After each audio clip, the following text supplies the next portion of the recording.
Thank you, guys. For staying around. So we didn't know about this director's cut until I reached out to you. So you're seeing it for the first time. What do you think? What's your review? First of all, I don't need to be dragged out to a sushi bar and have sake poured down my throat, as I mentioned before. The screening had to be done when I saw the Golden Globus cut. I think that Albert, first of all, again, to say how much I loved him and respected him and revered him and inspired by him, and I am as a director in my own work. He, in the restructuring from my script, it was a brilliant idea. I think I would have, if I had had a chance to talk to him about it, I might have suggested some adjustments in the restructuring, but all in all, I thought it was very, very emotional to connect the things people were remembering to the emotional moment. I wouldn't have believed it could work, but I thought it was a great idea. I'm not surprised that Yoram and Menachem did not go with it because they didn't have the vision to go with it, but I thought it was brilliant. And also for me, for any writer, the reason I really like to direct my films is that when I see a film that I haven't directed, all I see is the differential between what I wrote and what is there. I don't see the movie. It's like a big blur of just the difference. But somehow or other, maybe because it's been 3 plus almost 4 decades, I didn't have that experience. I saw the movie Albert made, and he made it with so much love, and it's insane. I mean, they let me, I'm going to say me because it was my idea, put a grand piano on the precipice of a medieval fortress and have this guy with this weird makeup go up there and play a Chopin prelude. I mean, they actually did that. I came up with that idea and they did it. Thank you, Albert, for actually shooting that. I don't know if it makes any sense. And if it doesn't, I take it on me. One of the things I would have said to Albert is, Albert, let's hear the prelude in the flashback so that we understand he's finishing the same piece, but such a minor note, just a note I would have said to him. Anyway, it's insane. I'm insane. Albert was insane. Whatever. I could talk a lot, but people have questions and. I just wanted to kind of take a step back and just ask you maybe to shed a little bit more light on how you got involved with this project, because as I understand it, I think Albert wasn't the first person attached to direct. Like, just sort of how did you get started? Well, I did a rewrite on Masters of the Universe. They had a good, very, very, very good script by David Odell. Absolutely fantastic. That guy wrote Dark Crystal. And then this director came on. I'm not going to name him. You can look him up. I will not speak his name. Let me just say that I got the creepiest feeling about him from the minute I met him. And later on, he went, I don't know if he went to prison, but he certainly ended his career because a bunch of people, including the actor Anthony Edwards, came up and said he had molested them and seduced them all through their teenage years. So I was right. He was a horrible man.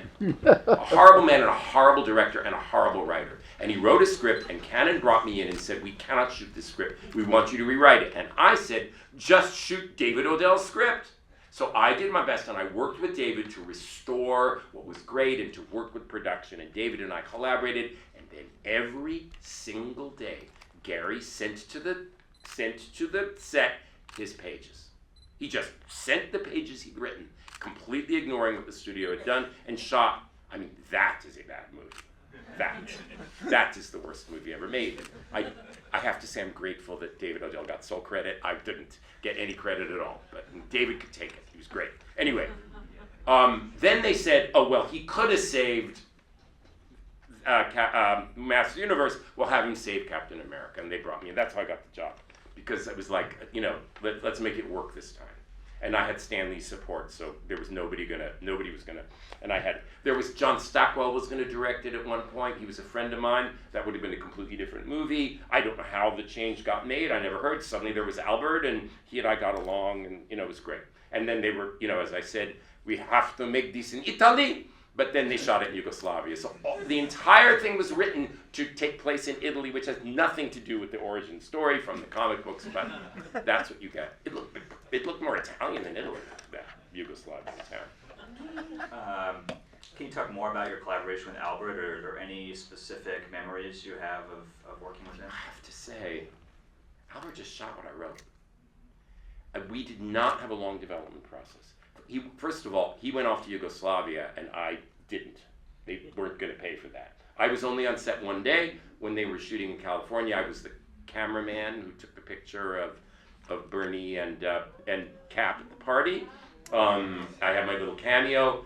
So I have to say, I can't, it's a long time ago, but as I remember, it was mostly just enthusiasm and you go off and have a great shoot, you know? There are little things, I mean, having just read the script, I'm like, well, you cut this line of dialogue that would have made that line of dialogue make sense, and my head would explode, but that's just writer talk, you know? You mentioned that you weren't so interested in comic books, but I'm just curious, what were some things that specifically influenced the script of the story? Gil Scott-Heron song, the lyric, right. Oh, but it's winter in America and all the heroes have been killed or betrayed. That gave me the whole plot. Those 2 lines of song. My obsession with the music of Frédéric Chopin, I think, had a big influence on this. And then just the word Italy. Once they say Italy, all these things started to come to me. You know, the little town and the Tre Angeli and all that stuff. It just, yeah. So I would say that it was a Gil Scott-Heron song, and there was one Captain America strip where he gets caught in the ice, and he's defrosted in the 60s. And he's walking around looking at all the hippies, you know? And I thought, well, yeah, I want him looking around at 80s people, harebrained, empty-brained people in gyms. I think I was more than anything influenced by the decade in which I wrote it, which I found entirely reprehensible. The only good thing that came out of the 80s were my children. All right, I have to ask, because you mentioned about how strange it was that it had to be set in Italy, but what about Steve Rogers being from California? Was he not from California? He's from Brooklyn. Why? Maybe, I don't know. I have to say, I want to quickly say, because you brought that up, just for the record, I loved the Chris Evans movie. Okay. I thought it was great. And I looked at it and I went, why couldn't I just do that? Something simple, straightforward. Why did I have to get all Chopin-y about it, you know? Anyway, yeah. I don't know. I can't remember how it landed in California. Maybe they needed to shoot there. Maybe I wasn't attuned enough to the origin story. Yeah. Boy. But it's Matt Salinger who plays Captain America. Matt. He's J.D. Salinger, the writer's son. I just wanted to throw Beautiful that person. trivia. Beautiful person. Yeah, he's a great guy. Yeah. He didn't really work much after this. His heart wasn't in it. But it was, it was a wild, crazy choice of Albert. I mean, to cast this kind of sweet, emotional, intellectual, soft person as Captain America, I think it was kind of weirdly inspired. Yeah, loved him. Wonderful person too. Yeah. All right, I want to make sure we get a chance for some audience questions. Actually, do we have a mic for the audience, or no, not this time? 2 more. Yeah, let's do that. It might be easier. You, sir, we're going to get you a mic.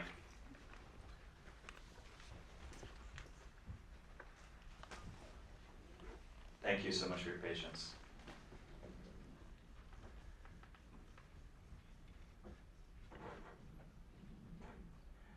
Yeah, what year was it? Because all the text is 93, but then she goes on that rant about it being the 80s. It's a good question. The movie was shot, in the 93. Mistake, I think. I think a mistake in whoever put that together. I wrote it in 87, 88. They shot it in 88. It was released in 90. Yeah. Let's get a mic in the, oh, sorry, is it more convenient if we start in the back? Yeah. I'm sorry, I'll get to you, yeah. 1 second. Thank you so much. Hi, I just wanted to ask, well, first of all, thank you for being here. It was a great film, really enjoyed it. Wanted to ask about the choice to, well, I guess it's about Chopin, it's about the Red Skull, and how you have humanized him both in offering his backstory, and then in the end of that moment right before he dies, it ends with this I love you to his own children, where he was deprived of like this family. What was the choice to humanize that villain as opposed to, I feel like it would have been very easy to just have like a, kind of cartoonishly evil guy. It was just one of the first impulses I had from the very beginning, which is that he was a stolen child. And where it came from, it was just one of, and I don't even remember, does the Red Skull have an origin story of his own in the original comic book? I just have to say it was like the first stuff I thought of. The little boy and the piano which I thought Albert shot brilliantly. The mom and the decor, that 30s Italian overstuffed decor and the piano. I just thought he did that scene amazingly well. Yeah, the only answer is it came to me. Yeah. Just keep the mic up there. Just sort of, do you have a question? Couple things. So when did you finally get to read Captain America comics or any comics at all? And it seemed to me that there were other kinds of inspirations that are dropped in here in different ways and different points. Can you talk about some of those other cinematic inspirations or other narrative inspirations? Because you can see that you took the story out of it having to be costumed. It could have been non-costume, but you lent a value to the costume as well. Right. Well, okay. That's a lot of questions. I will say, first Sorry. of all, no. Just to start with, I read a stack of Captain America comics as soon as I got them, and enjoyed them very much. Particularly the one where he's walking around in the '60s, feeling out of sorts, which gave me big inspiration for the whole thing. So that's one. I did my homework. I read, they gave me a stack, and I read a stack, and then and then fell in love with everything about Stan Lee. And the best thing I got out of this movie was my friendship with him. But in terms of other inspirations along the way, the only thing I can say is I love the action movies. I love heroes. As I said, I'm more influenced by Superman than by Superman's earnestness. I think that's certainly, I think maybe my Captain America has more Superman Clark Kent in it than Captain America Steve Rogers, because that's what I read obsessively when I was 10 at summer camp, alternating with Archie. And I think in terms of influence, that's it. And then the 80s and Chopin. I can't think of anything else that, No cinematic? Cinematic inspirations. I think. Did anybody say to look at the Tim Burton Batman or the Christopher Reeve? No one. No. Well, I was thinking of more like films from the 30s and 40s. What are you thinking of? Well, there were times where you had, like you said, you alternated from the 80s and things we have in our mind in the 80s, like Schwarzenegger, Yeah. and so on and so forth. But there were the moments where it had a very European feel, and you wanted to give it a little touch of something out of 30s or 40s looks. I would say that's more Albert's work. I wrote it I said it in those periods, but I would say the great look he gave to the 30s and all that, that's all Albert. Well, like I thought of Frankenstein at one point. Yeah, that's built into the origin story. That's not my inspiration. That's, no matter who does it, it's going to be inspired by the Frankenstein story. Somebody strapped into something, getting zapped and given powers. That's definitely baked into the concept. Let's do two more. Let's in the back, sir. Okay, go ahead. We think of Marvel today, it's this giant monolithic empire of movies, TV shows, theme parks, blah, blah, blah, blah, blah. What was it like dealing with them in the 80s? Oh, really good question. It was innocent. It was sweet. It was a little small town. And I was right there at the transition, because I did this for them, and no one cared about Marvel. You could have bought the whole company for a few $1 million. I mean, I think somebody almost did. I mean, a few $1 million, the whole thing.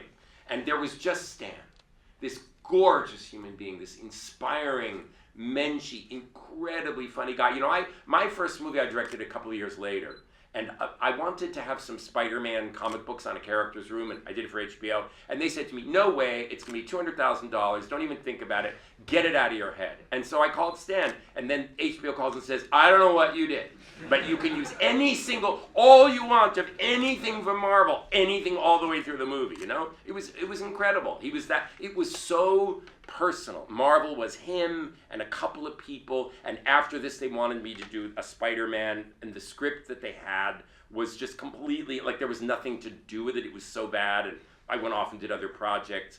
And then I saw the transition. Stan partnered with Gale Ann Hurd for the first Incredible Hulk, and I did turn that down too. And that was a much harder decision. I was in Italy with my son. We were on a trip. I was in Italy at a film festival with a film that I directed, and I was reading stacks of Hulk. And Stan had said, I really want you to write this. And and I don't regret it at all. I just I could not grasp the mythology. I could not get enthusiastic about it. I thought somebody's going to have a fantastic time with this, and I didn't do it. And that was the moment at which Marvel started to become something else. But it was quite wonderful to be there when it was just a few people in a room and all of this fantastic IP, you know? It was great. All right, I think we have time for one more in the front, sir. You just mentioned, my name is Malcolm Guevara, and you just mentioned Superman, who is probably the first superhero. And on the flip side of the coin, you have Captain America, who fought for America against Hitler. And you have the World War I and so forth.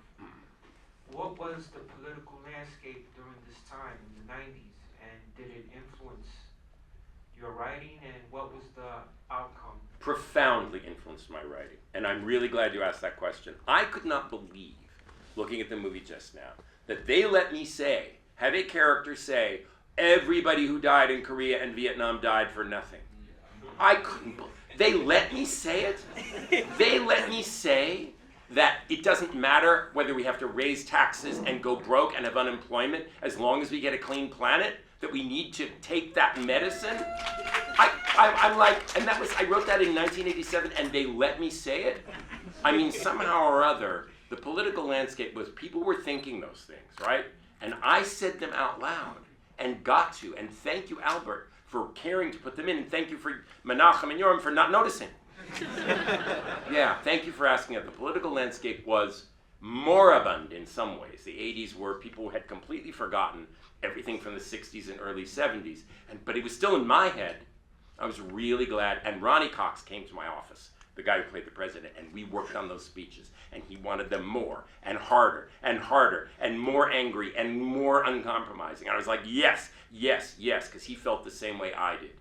So yeah, it was all about the politics for me. That's a great question. All right, guys. Thanks so much for coming. Thank you all. Before you guys go.